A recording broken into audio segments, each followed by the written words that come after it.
चिकित्सकों में होती है, सेंसिटिविटी बढ़ने की बात है, संवेदनशीलता उनकी बढ़ती गई और एक दिन आकर उन्होंने संकल्प ले लिया।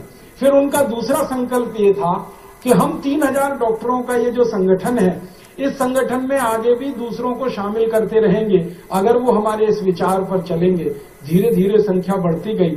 फिर ये आंदोलन स्वीडन से निकल के डेनमार्क में चला गया, डेनमार्क से निकल के फिर नॉर्वे में चला गया, नॉर्वे से निकल के फिर जर्मनी, फ्रांस में चला गया और एक बहुत बड़ी संस्था बन गई। अब वो संस्था वहां काम करती है, उनका नाम है डॉक्टर्स विदाउट फ्रंटियर्स।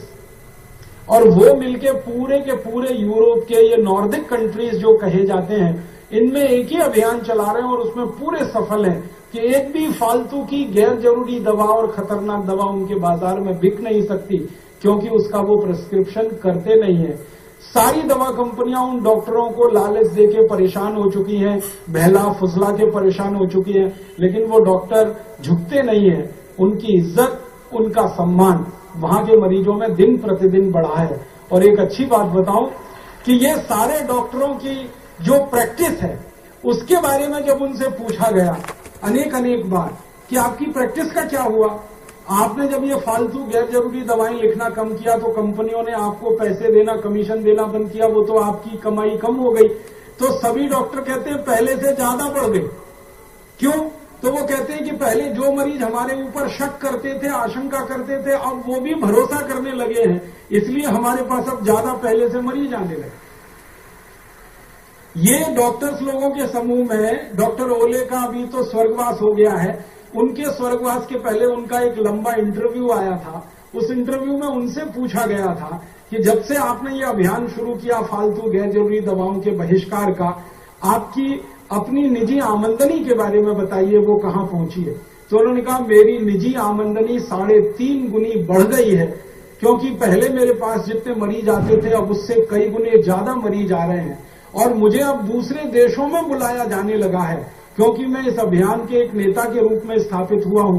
तो आसपास के 20, 22, 25 देशों में मेरी विजिट होती है और वो लोग मुझे बिल्कुल भगवान के बराबर का दर्जा देते हैं कि ऐसे ईमानदार डॉक्टर की दुनिया को जरूरत है। मेरा आपसे एक निवेदन है कि स्वीडन में डॉक्टर ओले हो सकते हैं, तो भारत में भी ऐसे सैकड़ों, हजारों, लाखों डॉक्टर ओले हो सकते हैं, क्योंकि हम भी वैसे ही हैं जैसे वो हैं। हमारी संवेदनशीलता भी उतनी ही है जितनी उनकी है, हमारी बुद्धिमत्ता, इंटेलिजेंसी भी उतनी है जितनी उनकी है। बस हमको एक दिशा लेकर काम में लग जाने की जरूरत है, बाकी तो सब पीछे पीछे चल पड़ेगा। तो आज आप सब चिकित्सक बंधुओं से, बहनों से मैं एक ही निवेदन करना चाहता हूं कि आप अपने जीवन में एक छोटी सी शुरुआत करिए और वो शुरुआत यहीं से करिए कि फालतू की गैर जरूरी बेकार की दवाएं हम मरीज को लिखेंगे नहीं, और कोई मरीज आग्रह करेगा तो उसको समझाएंगे, डिस्करेज करेंगे। तो ये कंपनियों का इतना बड़ा जो नेटवर्क खड़ा हुआ है, हजारों करोड़ रुपए का जो मुनाफे का उनका चक्र चल रहा है, जिसमें हजारों प्रतिशत के मुनाफे वो लूट रहे हैं, ये एक झटके में टूट सकता है। हमारी सरकार तो इस चक्र को तोड़ नहीं पाएगी जब तक कि कोई ऐसी सरकार ना आ जाए जो बहुत ईमानदार हो और भ्रष्टाचार को जड़ मूल से मिटाने के लिए कटिबद्ध हो। ऐसी कोई सरकार आ जाए तो वो एक झटके में कर सकती है, लेकिन जब तक वो सरकार नहीं आती तब तक हम हाथ पे हाथ धरे नहीं बैठ सकते। हम अपने जीवन से एक छोटी सी शुरुआत कर सकते हैं।